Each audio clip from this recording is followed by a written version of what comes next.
सिद्धार्थनगर के यूसुफपुर चौराहे के पास खेत में खाद डाल रहे करीब 20 वर्षीय युवक पर हाई वोल्टेज तार टूटकर गिर गया, जिससे वो बुरी तरह झुलस गया। वहीं मौके पर ही उसकी मौत हो गई, तो वहीं दूसरा युवक गंभीर रूप से घायल हो गया, जिसको प्राइवेट अस्पताल में इलाज के लिए भेजा गया, जहां हालत नाजुक देखकर गोरखपुर रेफर कर दिया गया। जिसके बाद मृतक के परिजन बिजली विभाग के जिम्मेदारों को मौके पर बुलवाने की मांग पर अड़े रहे। मौके पर पहुंचे पुलिस के जवानों के द्वारा जाम कर रहे लोगों को हटाया गया। कहाँ के रहने वाले हैं? कलावती रहरवा। हाँ, ये बताइए कलावती जी, आपके यहाँ एक घटना हुई है बिजली विभाग की लापरवाही से, क्या है पूरा मामला? लापरवाही है, 2 साल से हम लोग इसको जो FIR देते हैं, ये सुनते नहीं है। गेहूं भी जल जाता है।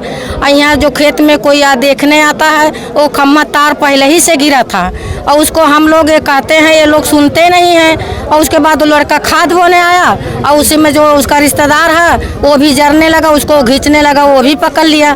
उसके बाद सब लोग चिल्लाने लगे। फिर भी उसके बाद जो है उनको बिजली विभाग को फ़ोन किया, वो बोलता हम नहीं आएंगे। वो जो है खम्भे पे चढ़े था, उसी से वो मरे था। मामला हुआ है लाइट की चपेट आने से की मौत हो गई, क्या है पूरा मामला? ये मामला जो है पहले से भी यहाँ जो 11,000 वोल्टेज है, हम लोग पहले भी शिकायत कर चुके हैं बिजली विभाग से, लेकिन सुनते नहीं लोग। इसके पहले भी हर सीजन में गेहूँ या धान की फसल उगती है, तब भी फसल जल जाती है हमेशा। 2 बीघा 4 बीघा हमेशा नुकसान होता है। इनसे बार बार अवगत कराया जाता है, लेकिन ये लोग अपनी वाली करते हैं कि सुनते नहीं। आज इसी के देर है कि आज 20 वर्ष का लड़का जो है ये मरा है।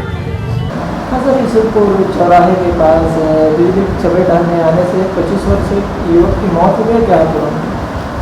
देखिए, उसमें 11,000 की लाइन के खेत के ऊपर से गुजर रही थी और वहीं कहीं एक यूकेलिप्टस का पेड़ था जो कि हवा चलने की वजह से बार बार आके तार में टच कर रहा था।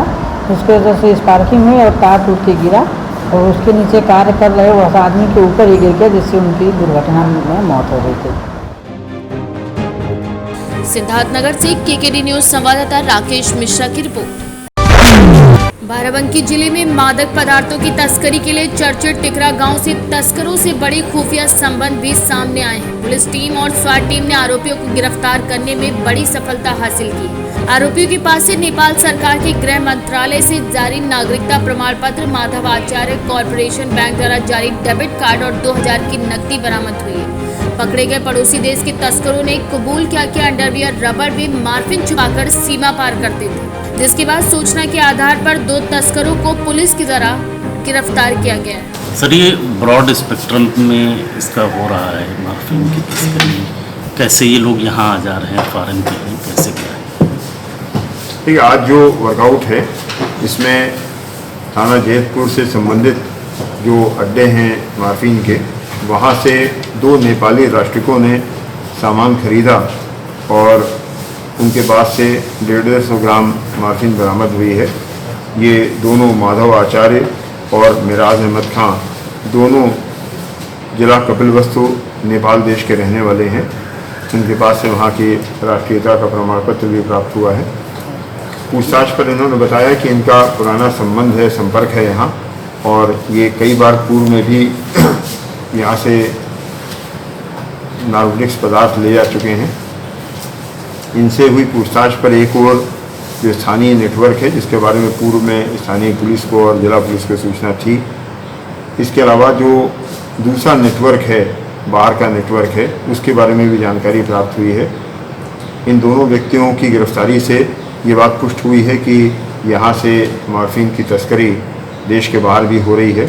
मैं आपको याद दिलाना चाहता हूँ कि वर्ष 2008 में इसी बाराबंकी में STF में रहते हुए मेरी टीम ने 2 श्रीलंकाई नेशनल्स पकड़े थे, जिनके पास से वहाँ का पासपोर्ट था, वहाँ से आने का एयर टिकट था और माल बरामद हुआ था। उनको न्यायिक प्रक्रिया के तहत कड़ी सज़ा मिली थी। मुझे विश्वास है कि इसमें भी जो हमारे पास एविडेंसेस हैं उसका प्रॉपर इन्वेस्टिगेशन होगा, उनका प्रस्तुतिकरण होगा और हम इन्हें सज़ा दिलाने में कामयाब होंगे। हम इनके संबंध में नेपाल पुलिस से संपर्क में हैं और जो अन्य स्टेक होल्डर्स हैं, हमारे सीमावर्ती जो पुलिस बल है, SSB है, स्थानीय पुलिस के लोग हैं, उनको भी इनके संबंध में सूचना दी है और इनके मोडस ऑपरेंडी के बारे में बताया गया है, जिससे कि हमारी जो पुलिस फोर्स है वो और बेहतर चेकिंग कर सके और परिणामजनक चेकिंग कर सके। बाराबंकी से KKD न्यूज संवाददाता विजय कुमार पाठक की रिपोर्ट।